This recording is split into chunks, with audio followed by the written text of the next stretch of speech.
मोदी जी ने पाकिस्तान के UN resolution को वोट क्यों किया, साथ क्यों दिया? क्योंकि वो अपने भारत के मुसलमानों से डरते थे।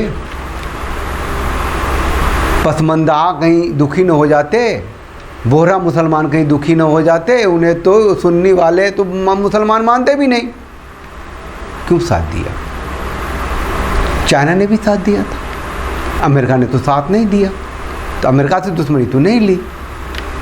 ये मोदी जी तुष्टीकरण तृप्तिकरण की पराकाष्ठा को पार कर रहे हैं या कर चुके हैं। ये नुपुर शर्मा के केस में झुक गए ना, कदमों में कतर के। कतर देश चला रहा है अपना, अरब चला रहा है, मिडिल ईस्ट चला रहा है। ये जो अवार्ड लेते हैं गले में एक के बाद एक के बाद, उसका तो जवाब भी देना है ना। ये देखिए, ये 7 देश जिन्होंने वोट नहीं किए, उसमें अपना नेपाल है, नहीं करते। न्यूट्रल तो रह सकते हैं, मोदी जी तो उससे भी गए गुजरे निकले भाई। और जो जिन देशों ने साथ दिया उसमें कभी यूएसएसआर था, यूनाइटेड स्टेट ऑफ सोवियत रसा था, वो टूटा था 90s के में।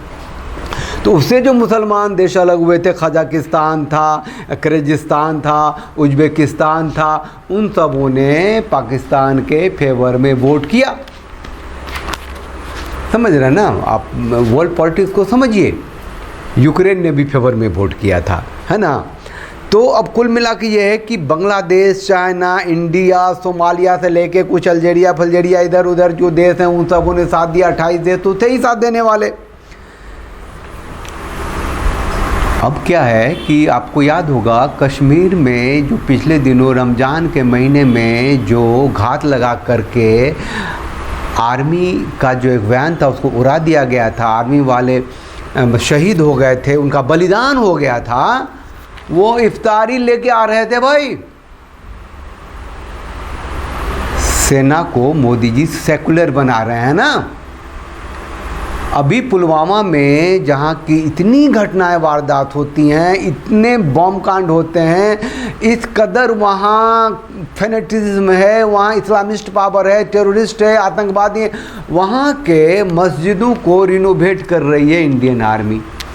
अच्छा,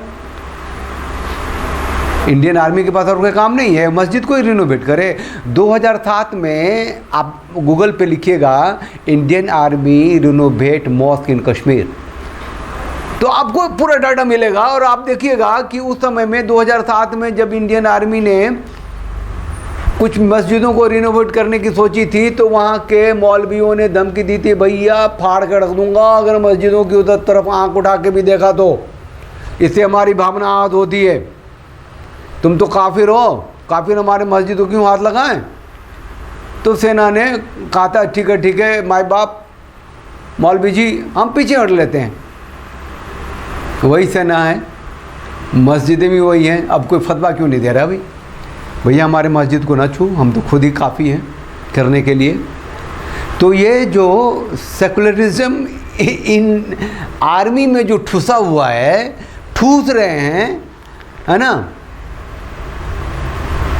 खुलेआम वो अब इफ्तारी की तस्वीरें, अजान की तस्वीरें आर्मी में जो घुसा दे रहे हैं, तो उसमें एक ही चीज़ बच गया ना, 100% सेना को सेकुलर बनाने के लिए अल्लाह अकबर का भी वार कराई किसी रेजिमेंट का कर दो। क्योंकि भारत में तो किसी रेजिमेंट का ऐसा है नहीं, राजा रामचंद्र की जय ही है, वंदे मातरम ही है, बोलो भारत माता की जय ही है, बोलो बजरंग बली की जय ही है, बिरसा मुंडा की जय ही है, मतलब काली माता की जय। बच गया ना। अब सेकुलर कहाँ रहा? तो सेकुलर तो बनाना है ना इंडियन आर्मी को भी। बहुत साफ बात है, मोदी जी के लिए जो भारत है वो सेकुलर भारत है। और सेकुलर भारत में मनुस्मृति को जलाना गलत नहीं है, वो कुछ नहीं बोलेंगे। रामायण के बारे में इतनी गालियां दी, नेताओं ने दी, उनका कोई स्टेटमेंट नहीं आया। क्यों आएगा भाई? रामायण को जलाओ, मनुस्मृति को जलाओ, हिंदू प्रतीक चिन्हों के विरोध में खड़ा हो जाओ, है ना। बल्कि वो तो कहते हैं विदेशों में भी जाकर कि पत्थरों में, मूर्तियों में क्या इनक्रेडिबल इंडिया है, तो भैया जिसमें इनक्रेडिबल इंडिया वही तो बनाए जा रहे हो आप। समझिए, ये जो मैं कह रहा हूँ उसकी गहराई बस इतनी है कि जो सत्ता में बैठा हुआ मोदी जैसा एक ताकतवर आदमी है, वो उसकी ताकत आपका वोट है, मतदान है।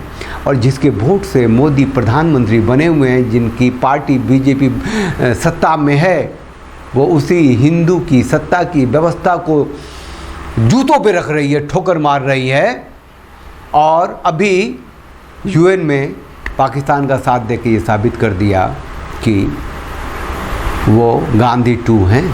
एक फैक्ट बता देता हूँ कि देश से बड़ा कुछ नहीं होता है, हम सब कहते हैं, और कोई देश बिना धर्म के भी नहीं होता।